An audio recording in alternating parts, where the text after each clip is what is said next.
بسم اللہ الرحمن الرحیم۔ شروع اللہ تبارک و تعالیٰ کے نام سے جو بڑا مہربان اور نہایت رحم کرنے والا ہے۔ پیارے دوستو، اللہ تبارک و تعالیٰ نے حق و باطل کو پرکھنے کے لیے آسمان سے اپنی کتابیں، وحی اور اپنے پیغمبروں کو مبعوث فرمایا تاکہ انسانیت کی رہنمائی ہو اور بنی نوع انسان صراط مستقیم پر آ جائیں۔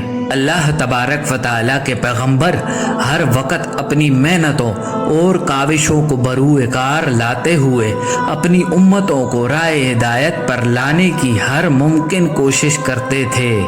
اس کے باوجود بھی اگر امت حق کو قبول نہ کرتی تو ان پر حجتوں کو تمام کر دیا جاتا اور پھر اللہ تبارک و تعالیٰ کا عذاب ان کا مقدر بن جاتا تھا۔ پیارے دوستو، اتمام حجت کے بعد حق و باطل ثابت کرنے کا ایک طریقہ مباہلہ بھی تھا جو اللہ کے نبیوں نے کفار سے کیا تھا، جس میں دو افراد یا دو گروہ ایک دوسرے کے مقابلے میں بارگاہ الہی میں التجا کرتے تھے کہ جھوٹے پر اللہ تبارک و تعالیٰ کی لعنت ہو اور جو حق پر نہ ہو اس پر اللہ تبارک و تعالیٰ کا غضب نازل ہو اور وہ ہلاک ہو جائے۔ چونکہ پیغمبروں کی دعا کبھی رد نہیں ہوتی، لہٰذا مباہلہ میں کھڑے دوسرے فریق پر عذاب نازل ہو جاتا اور وہ ہلاک ہو جاتا تھا۔ اس طرح لوگوں پر واضح ہو جاتا کہ کون حق پر ہے اور کون باطل پر ہے۔ پیارے دوستو، اس ویڈیو میں ہم اس عظیم مباہلہ کا واقعہ بیان کریں گے جو آخری نبی حضرت محمد مصطفیٰ صلی اللہ علیہ وآلہ وسلم نے نجران کے عیسائیوں سے کیا تھا۔ نجران مکہ مکرمہ کے جنوبی علاقے میں ملک شام کے نزدیک ایک بڑا شہر ہے۔ اس وقت یہ شہر عرب میں عیسائی مذہب کا مرکز ہوا کرتا تھا، جس میں 73 گاؤں شامل تھے۔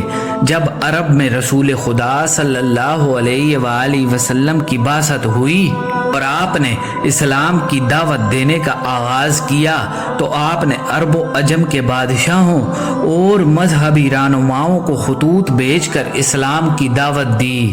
لہٰذا آپ کے حکم سے ایک خط نجران کی عیسائی رہنما پوپ کو بھی لکھا گیا جو آپ کے سفیر نے پوپ کے پاس نجران پہنچایا۔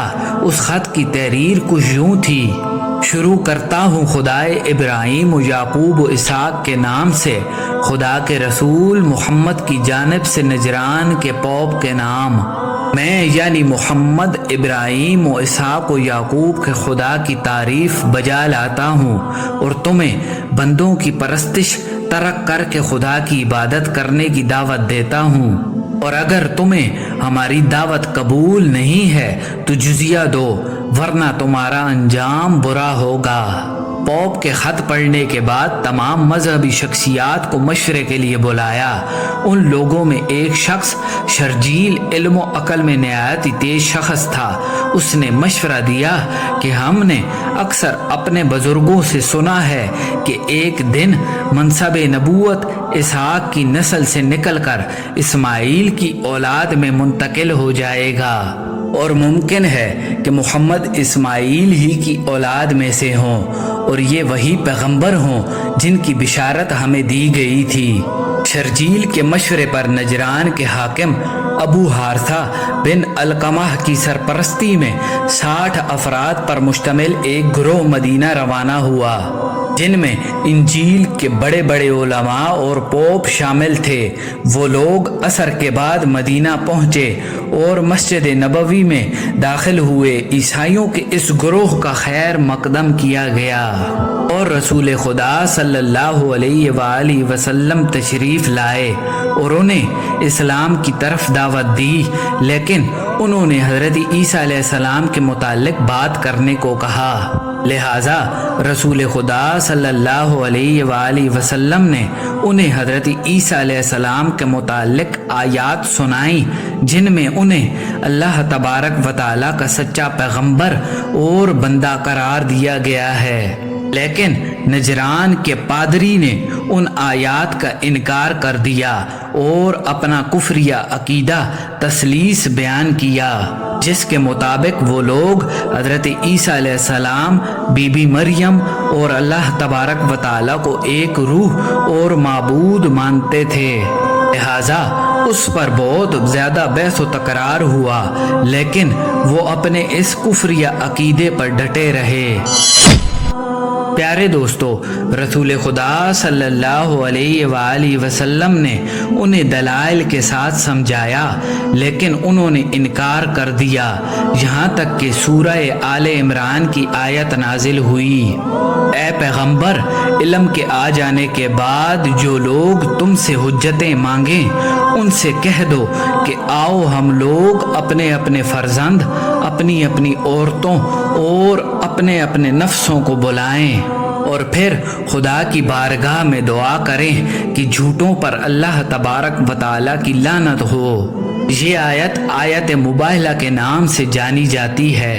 लिहाजा रसूल खुदा सल्लल्लाहु अलैहि वसल्लम ने उन नसरानी उलमा से मुबाहले के लिए कहा तो उन्होंने एक दिन की मोहलत मांगी। प्यारे दोस्तों, दूसरे रोज़ रसूल खुदा सल्लल्लाहु अलैहि वसल्लम इमाम अली अलैहिस्सलाम के घर तशरीफ़ लाए और अपने पाक नवा से इमाम हसन का हाथ पकड़ा और इमाम हुसैन को गोद में उठाया और इमाम अली और अपनी लख्ते जिगर जन्नती औरतों की सरदार बीबी फातिमा सलामुल्लाह अलैहा को साथ लेकर मुबाहले के लिए रवाना हुए।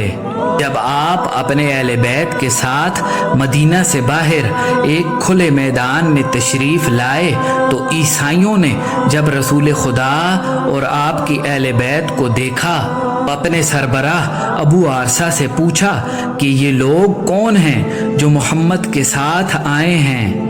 अबू आरसा ने कहा कि वो जो उनके आगे आगे आ रहे हैं उनके चचाजाद भाई, उनकी बेटी की शरीके हयात और मखलूकात में उनके नज़दीक सबसे ज़्यादा महबूब हैं, और वो दो बच्चे उनके फर्जंद हैं जो उनकी बेटी से हैं, और वो खातून उनकी बेटी फातिमा है जो खल्क़े खुदा में उनके लिए सबसे ज़्यादा अजीज़ है। प्यारे दोस्तों, रसूल खुदा सल्लल्लाहु अलैहि वसल्लम मुबाहला के लिए दोजानू होकर बैठ गए, जिस तरह के अंबियाए कराम मुबाहला के लिए बैठा करते थे। लिहाजा अबू आरसा ने कहा कि अगर मोहम्मद हक पर न होते तो इस तरह मुबाहला की जुर्रत न करते, और अगर वो हमारे साथ मुबाहला करें तो 1 साल गुजरने से पहले पहले एक नसरानी भी रूह ज़मीन पर बाकी न रहेगा। एक रवायत के मुताबिक अबू आरसा ने कहा था कि मैं ऐसे चेहरे देख रहा हूँ कि अगर वो खुदा से इल्तिजा करें कि पहाड़ को अपनी जगह से उखाड़ दे तो बेशक वो उखाड़ दिया जाएगा। लिहाजा तुम लोग इन लोगों से मुबाहला न करो वरना हलाक हो जाओगे, यहाँ तक कि एक ईसाई भी रूह ज़मीन पर बाकी न रहेगा। उसके बाद अबू हारसा रसूल खुदा सल्लल्लाहु अलैहि वसल्लम की खिदमत में हाजिर हुआ और कहा, ए मोहम्मद, हमारे साथ मुबाहला से चश्म पोशी करें और हमारे साथ मसलियत करें। हम हर वो चीज़ अदा करने के लिए तैयार हैं जो हम अदा कर सकते हैं। लिहाजा रसूल खुदा सल्लल्लाहु अलैहि वसल्लम ने उनसे मसलियत करते हुए उनसे जुजिया देने को कहा और हर साल मुसलमानों को एक ख़ास रकम देने पर मुआहदा किया। इस तरह रसूल खुदा सल्लल्लाहु अलैहि वसल्लम ने सुलहनामा लिखवाया और ईसाई वापस नजरान चले गए। उनके जाने के बाद रसूल खुदा सल्लल्लाहु अलैहि वसल्लम ने फरमाया, उस खुदा की कसम जिसके कब्ज़ा कुदरत में मेरी जान है कि हलाकत और तबाही नजरान वालों के करीब पहुंच चुकी थी, और अगर वो मेरे साथ मुबाहला करते तो बेशक सब बंदरों और खिंजीरों में बदल कर मसख हो जाते और वो पूरी वादी उनके लिए आग के शोलों में बदल जाती, हत्ता कि उनके दरख्तों के ऊपर कोई परिंदा भी बाकी न रहता और तमाम ईसाई एक साल के अरसे में हलाक हो जाते। नसरानियों की नजरान वापसी के कुछ अरसे बाद ही उनका सरदार और आकिब कुछ अतियात लेकर रसूल खुदा सल्लल्लाहु अलैहि वसल्लम की खिदमत में हाजिर हुआ और मुसलमान हो गया। प्यारे दोस्तों, मुबाइला का दिन अहले इस्लाम का नसरानियों पर फतह का दिन है, जिस दिन अल्लाह तबारक व तआला ने हुजूर सल्लल्लाहु अलैहि वसल्लम और आपकी अहले बैत की बरकत से नजरान के उन ईसाई पादरियों पर हक वाज़े किया और पूरे अरबो अजम में इस सच्चे दीन को बरतरी अता फरमाई। उम्मीद है हमारी आज की ये वीडियो आपको ज़रूर पसंद आई होगी। मिलते हैं एक नई वीडियो के साथ। अल्लाह निगहबान।